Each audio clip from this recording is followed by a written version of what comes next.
Hello, welcome to Hanging Out with Howie.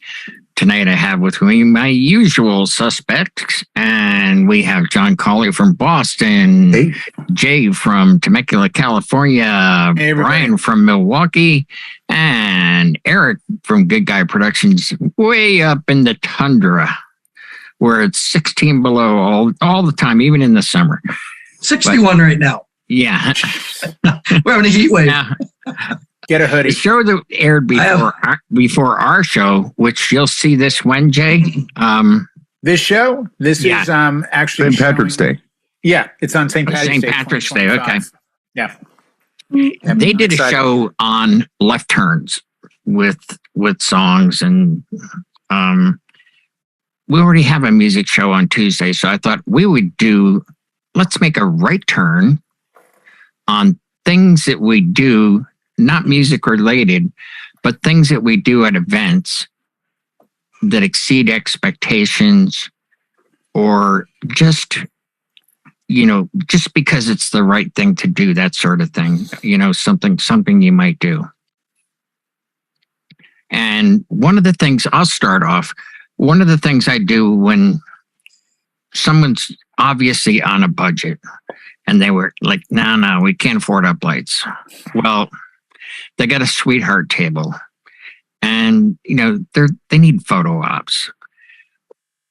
Does it kill me to put 3 battery powered uplights right behind them? No, it takes less than 2 minutes. So I always do that, just as an example. Who wants to go next? I'm not giving up any secrets. I'm giving nothing. I'm giving nothing until Eric goes, because Eric's going to help us all. Yeah. Oh, no, please. I want to see where Eric goes before I even open my mouth. Yeah. This is a tough one tonight. Just now, I just got dropped on me. I thought we were doing insurance questions tonight. Oh, God, please don't. That's where he gets his money, because he's collected money. That's where he's getting his money. Still on crutches another 3 weeks. Because of the virtual training tonight, we pushed off the insurance show until next week, which will be way after St. Patrick's Day by the time you see it. Bring Wavy Davy in for that one. Yeah, Wavy Davy is coming for sure. Oh, excellent. Right. Yeah, he definitely is. Yes. Oh, yes. Third generation. Yeah, 3rd or 5th generation insurance agent. Yeah. Yeah. So, what do you guys do? We're taking a right turn here, away from music. What do you do to be a nice guy? Yeah, good guy, Eric. Good guy, Eric. All right. All right, you go, Eric. John or me? Ready? Rock, paper, scissors. Rock, paper, scissors, shoot. Rock, paper, Rock scissors. wins. All right, you go. That means you go first. Scissors? Oh, I won, You go first. I lost, so I go first. All right, and that's the show, everybody. We want to thank you again for tuning in. Good night. No, just this past Saturday, I was doing a wedding up in New Hampshire, and it was on a lake. So we're basically set up in sand, but everything's on a lake. It's Sunset Lake. It was lovely. New Hampshire, yeah. Yeah. No, you bring your bear repellent, your Jason repellent, and everything else you need when you're doing a gig on the lake. It was a beautiful, beautiful thing. I mean, the ladies walking in heels on the sand was a little awkward. So it came time for announcing them in. I came up with the idea we're going to bring them in from the paved driveway side, and I got with the photographer, and he'd done a bunch of weddings, and they were kind of out on a pier where they did the ceremony, and then they did pictures by the trees in the sand. I says, why don't we walk them in from where it's paved?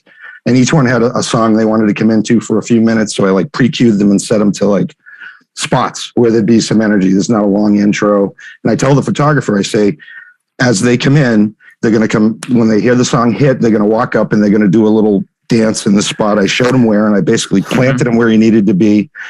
And then I get a revamped list, and they're adding Grandma. We're going to announce Grandma, and she's up there. She's in her 90s. She's seated, so I got to tell him who she is, where she is, and that put him in a place where when we announce her and play her "You Are the Sunshine of My Life" song, he can get a shot of her and still have time to get back over. So it was the coordinating, and all that was behind the scenes, and the bride and groom were none the more aware of that it was all just being handled, and you step up and try to make it easy. And, two of the parents came into Happy, two of them came into, another section of a song. And then when we announced the bride and groom and they went into their first dance, and he was able to get all the pictures. And between us, we had all that stuff handled, like, the fairy lights, what do you call them? The market lights weren't on. And he says, we need these on for the pictures. So we scrambled and did that. All the behind the scenes stuff, I think, is what we really put the effort in. That it's what the client doesn't see that, you did. And you can tell them about it later, but it's, they walked into lights and a photographer and they don't know what went into making the cake, and that's just some of the stuff you can do that really stands out and makes you different than I guess it's going to happen like it happens attitude, and, not get handed it and take charge and try to make it go right. I think that's what makes us different. Yeah. Quick note, John. Okay. The multiple songs thing, is that a trend on the East Coast now? Doing for sure. For a couple, if they want to walk into something, they don't want to walk into the same song, and it's just a snippet. You just set them up on the side list, right? Set your cue points, and it's just bang. Here's so and so and so and so. Press while they're coming in. You load the next one. Here's so and so. Press. And you're not playing the whole thing. It's just enough for them to come in and do a little spin and get some pictures. Yeah. Here it was big, like maybe 5 years ago, but I think enough people have seen it where they're like, you know what, that's a little more pageantry than we want, so we'd rather not. Yeah. So we've gone full circle here. I think if you're only announcing a few, it's not bad. If you have to announce a long, all the groomsmen and ushers and bridesmaids, it can be lengthy. But this was like six groups. Whip. It just went right through, and the whole thing took 10 minutes. So it was beautiful. If you get a fun group, it really does work. Yeah. And you have your hot cues, and you just, use your finger, put it on the mouse pad and pop it in and just slam it right on. Hit your hot cue at the same time. I use get used to it. I use CDs. While you're talking. I use CDs. I'm a real DJ. I don't use a mouse pad. Little crayon mark on the record. Need to know. Yeah. Okay. Yeah. Okay. Go ahead, Eric. I think you had the rock. Yes. Rock, break, scissors. So in my business, we're a 50-50 split in this area. 50% word of mouth and friends and family. Not family, but family of friends. And 50% is people that are from out of town and they come up to Lake Placid, for that experience, that location experience. So with that, you get high expectations from the people from out of town because they've seen things. A lot of our clientele come from New York City, Long Island, New Jersey, and they want that wow. So with the other folks up here, a lot of times if they're friends, what I'll do is at the end of a first dance, as the song is really kind of fading out, people are clapping, I'll get on the mic and I'll say, how about a nice round of applause for the bride and groom? And I bet you we'll even applaud louder if you can dip her and give her a kiss. And so when they do that, boom, the sparks come up. I've already told the photographer, back off, on your lighting. And then we get that picture with the sparks up over the top of their head. And that's the money shot for their photo album, That's awesome. That's basically what we do is make photo ops. Yeah. Because they're years from now, they're not going to remember what the chair covers were or anything else, but they'll have that album of the pictures and, and the memories will change, but the pictures never will. And you know how many times those Facebook memories pop back up and it's a picture that I created and, and sometimes I'll go, I did that. It's like, it makes you feel good. You're like, wow, I created that moment because I did something. You staged the moment. You staged it. Yeah. You staged it. Yeah. Yep. We had a picture that came up today on Facebook and it was, I didn't really do this. I only played the right song, but everybody got up on we have these things here. They're called like a barn table. They're these big, heavy wooden tables. And it's this whole brand new thing that they do, right? Instead of using your plastic tables with a tablecloth, these big wooden tables they like. And so the bride and groom and the whole wedding party got up and danced on this table. That was a year ago today. Wow. And my hashtag was, table dancing rocks. Yeah, those are the moments. Insurance show. Can't wait for the insurance show. Yeah, right. Sparklers, dancing on tables. I see what's going on in New York. Yeah. What the hell? Nothing's been on fire yet. Good thing the next show is going to be about insurance. All right. So, Brian and Jay, are you guys going to rock, paper, and scissors? Please, I'll hand it off to Mr. Red. Please. Okay, you really want to do this? Yeah. All right, let's do it. So the story I want to tell, I have to go back and talk about how things were in the old days of DJing. Before I do that, I want to compliment you, Howie, on taking the initiative to switch the show topic like that. That was awesome. Yeah, I had to. And that was good. And this is something that Howie has pointed out to me quite a bit. Jay's very good at it as well. But there's something that I did this weekend that I forgot I had it in me, and I forgot that I could do it like I did it. So if I go way back in the 80s when I first started doing this, we didn't have like every song. You know, you had records, literally were records, you know. Right. Vinyl, if you will, for you kids. And we had like a 50s and 60s like stack. We had rock, we had country, top 40, and then there were like specialty songs that were like, I don't know, Christmas songs and patriotic things and polkas and such. So we didn't have every song people wanted. We really had to win them over with our personality so they treated us right. So we had to say things on the microphone to get them to like us and become like a personality. Now, a lot of times you look at that these days, anybody who's kind of left over from that school kind of looks like a party clown to me. I mean, they're not really a DJ per se. They're more of this like host or entertainer, and sometimes it does get quite cheesy. But I did it for a lot of years, and I saw a lot of people do it pretty well. And I've talked about paying attention to stand-up comedians. And I talked about the timing of it and reading the audience and things of that nature. This lands with some people when I talk about it. The DJs, some DJs just are like, what are you talking about? Are you high? Why are you talking about stand-up comedians? We're not comedians. So that's the backstory. Saturday, a lot of things were happening at this event.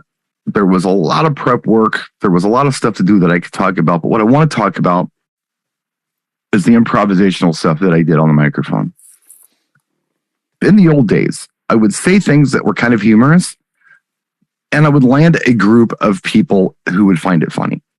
You know, it could be, and it was usually the younger crowd because I was poking fun at the older people because I was young too. The stuff that I was doing this weekend, I was landing with everyone. And it was so cool. The reason I was doing it was because much like the old days where I had the shortcoming of not having all the songs I wanted, on Saturday, I had the shortcoming of volume restrictions.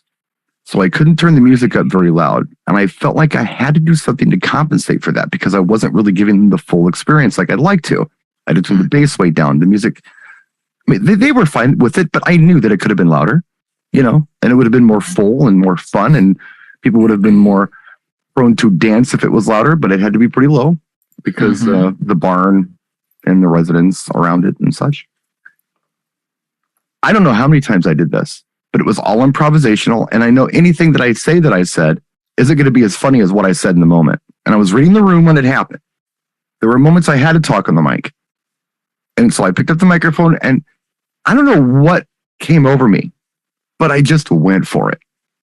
The first time I remember doing it was during toasts and speeches. They're passing the microphone around giving toasts and speeches. And this one guy took the mic and he gave this long thing, and it was good. And he sang a song, and he was actually a really good singer. Although he had a speaking mic and not a vocal mic, he still did a pretty good job. In a vocal mic, yeah. He got away with murder then. I knew that the bride and groom had an announcement to make about a memorial set that I was going to be doing before the speech, or the last thing, you know, during speech and toast. They were going to say something about a memorial set, and then I was going to play it. So it was the last thing that was supposed to happen. I had to take the microphone from this guy, and I had to walk it across the room to the bride and groom. When I took the microphone, the room went silent, like they expected me to say something. So again, this guy had this long spiel, and he sang this song, and some of the crowd was into it. Some of them were like, "Yeah, what's going on with this?" So I'm walking with the microphone. The room's dead silent. And as I'm walking, I picked it up and I said, "Yeah, sometimes you just have to take the microphone away from a guy." And everyone just died laughing. And I said it better than that. It was more deadpan than that. Yeah. And then I just handed it to the bride and groom and they did their thing and it was good. Another thing that I did, again, off the cuff, and this was really low volume, so I was only able to deal with small groups at once because I had small groups in there. I was playing songs for them specifically. Mm-hmm. There was a group that wanted to hear Bye Bye Bye by NSYNC. Big request. They kept coming up and asking for it. So I put it on and they went nuts. When the song was over, it's a group. It's a very intimate group. It's maybe, 12 people. And the volume's low. I get on the microphone and I said, you know what? That was a big request tonight. And that's a big request at a lot of my events. But look, if I were to be honest, it's not a very good song. Everyone booed me. I said, I know. I said, but look, you're young. You don't understand yet. You don't know what good music is. So let me show you. Let me play you a good song. Is that okay? And they're still kind of booing. I put on Everybody by the Backstreet Boys, and they all started laughing. Not only the small group, but everyone else there was laughing too, because they was like the rivals of NSYNC, Yes. I was doing things like that off the hat. I don't know why I thought it was appropriate, but it was incredibly appropriate. And everything that I did, I even got a text today from the client thanking me for everything that I did for them on Saturday. Yeah. And I thought that was so nice. It's a really nice message. I'm thinking about copying, pasting it, and posting it somewhere because it's very cool.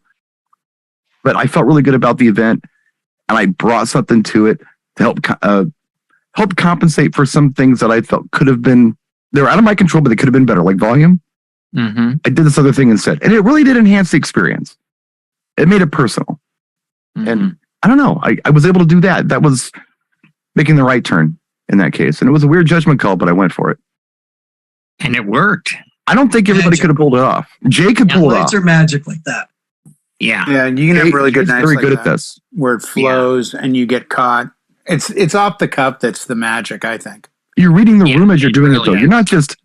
You're just not throwing it out there because that's when it fails. right. I can attempt it next week. You've got somebody there. Yeah. If I attempted it next week, it would probably fail. Yeah.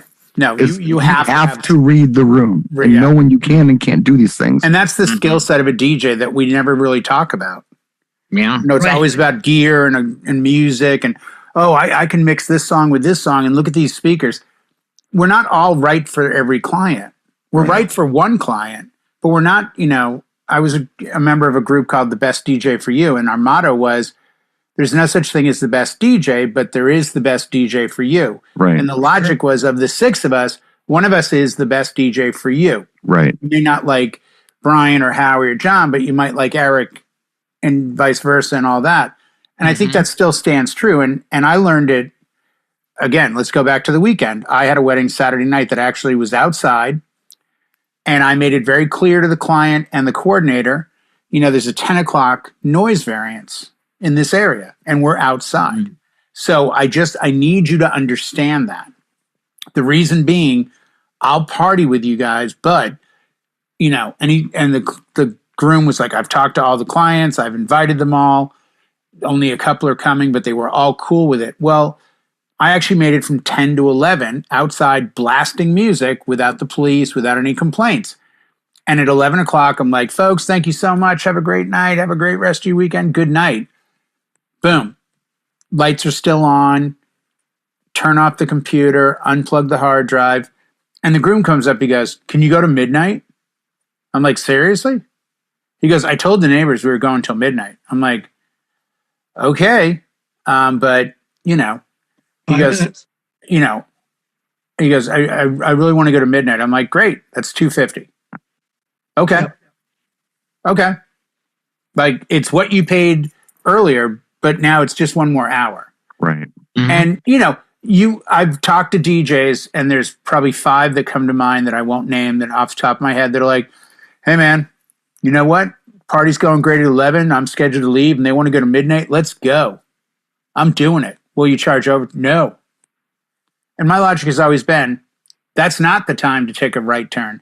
That's the time to understand value and worth, because you're doing such a good job that they want you to stay. If you were a chef and everyone was lined up to eat your food and you closed at 10 and they said, we can stay open until 11. Great. Pay me another hour because I'm working. Mm-hmm. Yeah. I think a lot of right turns for weddings for us as professional DJs, it comes down to understanding there's no such thing as a perfect event and there's always problems. Something is always going to go wrong, but it's a matter of what we sometimes don't do that's the right turn. Example, 2 weeks ago, my Thursday night wedding for the bride, who was a family member from '07 and '08 weddings I did. Her cake, the coordinator was told at 4:30 when the cake was supposed to arrive, at 20 of 5, there's an emergency. We're going to be late. Well, that translates in my world to the cake has been ruined. They're going back to the office to get another cake. Yeah. So this is now 5:30, 6. The guests are eating dinner. The cake table's sitting next to the bride and groom empty. And I happen to say to the coordinator, so the schedule is toast, cake at 7, right? Well, there's no cake yet. Well, then the grandmother comes over to me and the coordinator and says, when they get here, I need to know. She's so upset. And I'm like, who told her? She's like, what do you mean? She had to know. I said, the last person that should have known about this was the bride. You wouldn't have told her? I said, I would have put on a long song or 7, and I would have driven down to the grocery store, bought a cake, right, brought it back before I ever told a bride. Yeah. Because now you've put all that stress, and she looks at me, she goes, I really wish we'd asked you. Because even the coordinator goes, well, I thought she had to know. I said, the bride needs to know the cake is messed up at the exact minute she's supposed to cut it, not a second before. Well, if you don't tell the bride, I go, you save the bride the stress. Now the bride is stressed about the cake that's not here. It's a cake. Go to Vaughn's, go to Ralph's, go to Winco, go to Publix, go to whatever your store is, and buy an effing cake and bring it back. It doesn't Walmart for the rest of the world. Writing on it. Yeah. It's just a white cake. Right, because she just lost an hour of her reception worrying. And I was so pissed at everybody. And then later in the night, the mother and grandmother came up and said, so great to see you again. We met, 15 years ago at my niece's wedding, yada, yada, yada. And we just want to tell you, I so regret not talking to you. The coordinator was okay, but you did such a great job 15 years ago, and you have all this knowledge and experience, and I regret not talking to you because it sounds like you wouldn't have told Khalees about the cake. I'm like, absolutely not. No. Right. Absolutely not. It's like a bad comedy movie where it's like they drop the cake on the way out to the reception. Now the whole point of the bit is to show them build the cake to bring it back out. I mean, so I think that's a lot of what I consider to be a right turn. I'm not offering up much. I love the exceed expectations, under promise, over deliver. And I don't want to put anybody on the spot, but for me personally, I don't think that comes down to tangible service. I don't think, I used to show up and be like, oh my gosh, what's that monogram? Ta-da, it's a gift. I kind of walked away from that because it undervalued what I was doing. And I think now it's more a matter of everybody's got, every piece of gear. It's really funny. 20 years ago, we didn't have all this gear. I mean, it was like, we competed on a level of skill set because we had to know what to do. No. I know, Brian, but so much of the industry now, I know DJs that have been around for 2 or 3 years. There's nothing stopping them from getting the Rev 7. When I first went mobile, you just looked at gear as unattainable or one day or you aspire to. Now gear is undervalued because it's like everybody has everything. Well, there's information out there if you want it, so you make the right choice. If you want to be cheap, you can go cheap. But if you want a premium thing, you don't have to say, boy, I'd like to build a premium thing, but I have no idea how to do it. No, all the info's out there for you now. Right, but it's weird. I mean, there are DJs you and I know who were happy users of the Newmark CDN 88, the dual CD decks. And those things were on fire at the time. Everybody had them, everyone was using them. They weren't that expensive. So it was just a different gear mentality. I mean, it was just you got what you got, you needed. There you go. There was no trussing, there was no fire, there was no flames, there was none of that crap. Now it's people are going so quick to gear. Lights from Spencer's. Right. It's they don't think outside of the box. I did my Twitch set the other night. John was there. Howie was there too. And I had a light, and it's this little tiny color key LED light. And it mimics like an old Jewel or Mystic, or, got the wide lens. And the best use I could find for it was to point it at the ceiling, because it created like a box in my office. Yeah, right. That was cool. I thought it was too. And really cool. I'm not patting myself in the back, but I just view things like that. I don't think, I think that's where right turns come from. I think they come from your ability to see past the moment and understand that when you see it going this way, you can go this way. I mean, I'm not going to take an industry down, but this is by far one of the busiest years I've had in a long time. It's also the year where I've worked with a certain type of vendor who has completely and utterly ruined weddings. Hands down. I won't even say their profession, but it's one of the vendors at a wedding. And this year I've worked with some of the worst I've seen in 25 years. And I've had to do right turns at every wedding. And I've had to fight with people and say, we can't do this. John was saying earlier that I liked what he said. He was talking about the things that he was doing that the client knew nothing about. Right. The way he was setting things up that the client knew nothing about. And I think that's the essence of what makes greatness in our business, is when you make it look easy. That's the key. Yep. It's not. But you make it look easy. Right. Yeah. That is in prep. That is an experience. And you can't even put a dollar amount on that. So when people come to my events, you're right. People come to my events, maybe and say, wow, that looks pretty easy. I could do that. Yeah, I bet you could. We make it if you only knew, right? The reason it looks easy is because I made it look easy.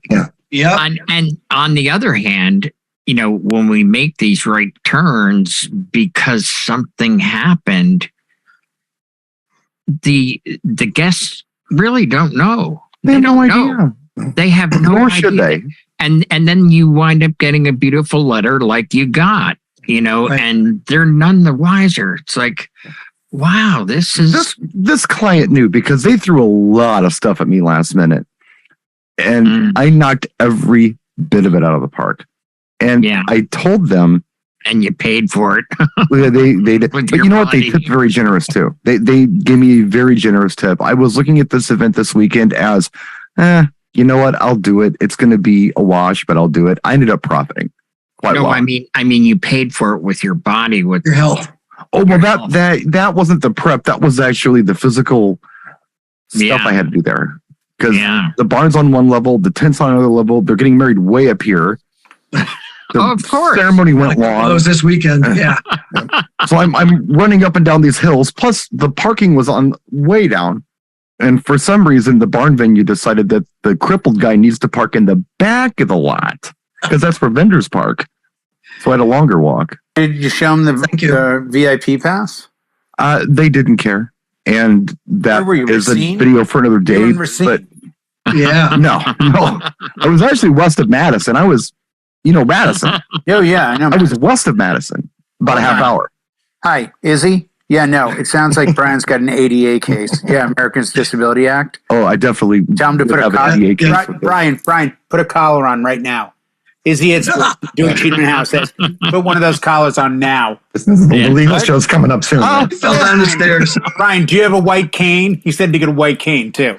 No, it wouldn't have been so. I can walk, but it was gravel, and I'm like, am I going to twist my ankle so I can't do this event because I got to walk all the way across this lot and then up this freaking hill and up another hill to the barn? But a lot of stuff happened this weekend. It was. I could do several videos on just this weekend alone. I'd write a letter, dude. And you know what? I could be negative about it and talk about that stuff, but I'd rather not. There's so many positive things to talk about that happened this weekend that I'd rather focus on. If you'd like to make a lawsuit for this weekend, since Brian, find out where he worked by his videos and call the ADA Act with government lawyers. You could probably pick up a couple bucks. Oh, geez. Now I get a class action thing going on. John was worried about language. Forget it. Now we're going to have government lawyers coming in. Yeah. Every place has a different type of venue that they call barn venues in California. It really does sound like, especially like we're doing it too. They're new buildings that they build. They're climate controlled and there's parking lots. And where I live, they're freaking barns. Like they were barns 100 years ago. The barn is the backdrop. Like I see all these videos in the Midwest where you're in the barn. No, we're outside of the barn. I did a wedding 2 weeks ago. This is how bad it was. I didn't even take a photo of the setup because people wouldn't believe. It looked like when people post worst DJ setup ever. I was under a flight of stairs. You're Green Acres. I had my 2 speakers almost next to each other. I'm like, they're going to cancel out. They're like, yeah, no, they have to stay on the gravel right here with like this high brick running around the speakers. And then the dance. Oh my God. It was the worst setup ever. But the cool part about it is, Jay, and this is what I feel like where the show is. The cool part about that is that we overcome. Hurdles. It's not easy to do, but client was happy with everything. Yeah, same here. And dude, I had so much stuff to deal with. I'm trying to be nice to John for this show. Stuff to deal with. Multiple things. No, it sounds like you got hit. The only thing closer to I knocked it out, man. I hit every curveball that was thrown at me. It's the load in and load out. The motto I've always stood by out here is the more expensive the venue, the worse the load in. Like you go to the Ritz-Carlton in LA. Downtown it always sucks. And there's one in Marina Del Rey, and you're like 2 miles behind it, and there's a road that goes underneath, and you hit a loading dock. And it's all done behind the scenes. They don't want those hotels and properties. They don't want you to be seen. So you're going through 3. It's all magical. Yeah, you just appear out of nowhere. Oh yeah. Oh no. And everything's this narrow. Speakers. Kind of like those DJs who freak out if they see a cable in your picture. Oh my God, a cable! Oh yeah. Follow the stripe. People don't understand that stuff takes electricity. We've ruined the magic for them. I guess. Yeah. The cable. But that's doing a gig in a casino. Where you go through security load through. Yeah. Well, even when we did the old Riv, they had you won't remember probably, but coming out of where you would register at the Riviera, you go down that first hallway towards the casino. Yeah. Like it's not a long hallway. There was a set of doors that took you down an entirely other world that went to their freight elevators that only went up to certain floors. And then you got a secondary elevator. The W in LA to get up to Drea's on the rooftop. I'm not exaggerating. There's 3 elevators. You come through the back of the property, because I've done it like 10 times. You go down a hallway, take an elevator up 1 floor. That's a different level. Then you go down another hallway to another elevator. That takes you up to the 10th floor. Then you have to take the roof elevator, which is like, a hallway down. Oh, it's astronomically difficult. The barn was fun because, as you can imagine, when someone designs a barn, in 1892, they have an entrance and an exit, and it's the same door. Yeah. So when they do, they convert them into venues, they're still just the door.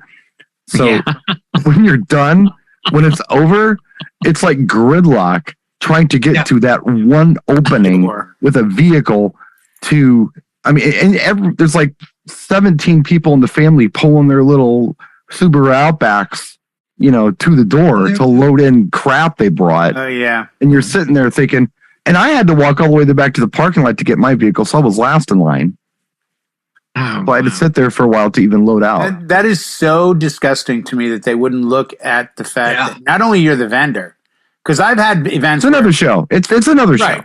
But I'm saying, like, I had one recently where I parked right up against the barn, which is really just where catering was. Because we were all outside. It was a wedding I did about 2 months ago. And I remember them saying, like, you're not going to stay there, are you? I'm like, well, I'm loading out, but I'm going to leave gear in the car. Where else would you like me to go? Right. Because I'm behind the scenes of everything. No one can see my car. Yeah. Like, well, normally we have you guys go back up here to the entrance, turn left or right, and park out on the street. I'm like, okay, since it's 98 degrees and my gear already fell over once, I need to move stuff around. This absolutely has to be the way it is for now. And then I'm there for like 2-3 hours loading stuff in and out occasionally. And the guy walks by with, so nice to me. He goes, I guess you can just leave it there. Thanks. I've got you get your backup gear in the car, right? Dance. Yeah, that's the whole the overheat gear. Yeah, you need something in a hurry. It can't be 3 blocks away. That's what I said to them. I go, yeah, if I need to grab something for backup, like, there's no physical place for me to put it. He goes, well, what do you normally do? I said, I normally park within about 30 to 50 feet of where I am. Yeah. Well, that was it was the same issue with me. I mean, I have things like I don't bring the backup laptop in. Yeah, right, exactly. For sure. You know, it's there if I need it, but I usually don't bring it in. But the other thing that I can do if my truck's somewhere near is I can put like bags in my cart and like crap Put it back in in. the vehicle to get it out of the way if there's no stash spot. Well, that's the problem. There's no stash spot. I had to stick it behind me, and it's in the pictures. But that's why, because my vehicle was a quarter of a mile away. Well, actually, that's okay because I'm sure your photographer threw their crappy ass bags down next to your speakers. Right. Anyway. Photographer was actually self-contained. They were great. They were all self-contained. Oh, they didn't bring like the beat to crap carry. They were awesome. Other lenses they were next to your there speaker. was two young ladies, and they were pros. I was very impressed. Very cool. So, anyway, yeah. Don't want to go off on that whole tangent. Yeah. Yeah. Well, the whole barn thing is a right turn. Because it's a wrong turn. During COVID, wrong. people were looking for an excuse to still have their weddings. Yeah. And that's what they did here. Is people would come and if you want to wear a mask, but at least they still had their celebrations. Sure. Yeah. That's what we did up here. And so that for me, for the tent rental business, it boomed for like a couple years. I mean, it's always busy anyways, but that and the barns really opened up the door for the outdoor celebrations where it's open, there are no walls. Mm-hmm. So that's in rural areas where they don't police the stuff as often. Yeah. Sure. And I can see the advantage, especially even post-COVID, because a lot of people haven't seen each other. This is like the first gathering for a lot of these folks. Yeah. And they've got room to move around, and they've got other things they can do besides sitting in a room and listen to some DJ, blasting Suavemente at them all night, So it's nice to have the room to go do other things. There was a remote cocktail area on a deck. There was the tent. There was something up on a hill. There was some seating area here. Yeah. So it was spread out, and I can see how that's really cool. But, for vendors, it could be. The reason I built the battery-powered ceremony system was because of barn venues. Because the remote power on the hill was never reliable if it was there at all. Mm-hmm. Right. So that's why I put it together. It was out of necessity. And I want to make a public apology. When I was cutting the grass, I ran over that little power thing. So sorry, guys. They hit it with a weed whacker. Yeah, now there's no power on the hill. The electrical inspector will be out here one of these days. He usually comes through, once every 3 months on horseback, On horseback. It's where, having just one outlet or sharing it with the kitchen staff. You see it going to the other tent, like, right, what's going on in there? Am I going to be on the same outlet with the Nescos you have lined up on this wall? I'm just curious. Oh, I had the 2 week ago or a week and a half ago. No, 1 week ago was the one that was canceled on Friday and then rescheduled again for Saturday, which it was already scheduled for. I go to plug in outside the barn, and I got no power. And they said, "Oh, we'll send Bill, the owner, over." Bill comes over, he goes, "Yeah, it's on this GIF and blah blah blah blah blah." Click, and I've got power. I'm like, "Great." That night, I'm in the middle of dancing, and all of a sudden, the coordinator comes over and goes, "We're going to plug this coffee maker in here." I'm like, "No." The hell you say? So I go, "I'm really sorry, but I just, So she goes, "It's only a Keurig." I go, "I'm going to be honest with you. I don't care what it is. The problem is when I got here, they'd already tripped this once. Right. You don't want it to happen now and lose the speaker because they get a surge and they pop." And she just was up for the fight. She's like, "Well, it's never done that before." I go, "Yeah, but has it always been on before? I mean, you're doing it inside. Isn't there power inside?" "Well, yeah, I suppose I can plug it in there." Why don't you try that? I don't even like a phone charger plugged into my outlet. You know what? I don't want anything plugged in. Don't do anything to it. Nothing that is. So the other night they announced that, the market lights are plugged into the same circuit. I'm like, "What do you mean?" And they point up, and there's a power line coming all the way down to my outlet. I'm like, "Why am I?" With 200 bulbs on it. 600 So bulbs. I was like, we get all done with the ceremony before cocktail started. I was like, "Hold on, everybody." Click, click, click, click. I go, "Can I unplug this timer for the watering sprinklers?" "Oh, yeah, that's fine." I'm like, "You've turned them all off anyway." Let me double check. Maybe you should. You got a tent set up out there. I'm like, we're in your backyard. I need to make sure we're not going to get soaked and electrocuted. It's funny how people think that stuff, like what you have. And by the way, side note in parentheses, I think I told you, the Chauvet Rain 56, the MBT lights, and I think a couple American DJ par cans have been outside in the elements for over 3 years at a venue, completely exposed. They turn them on every night and they work flawlessly. So they've gone through tornado, they've gone through hurricanes. What's that fires, rating for? So the name Rain is appropriate. I suppose, very appropriate.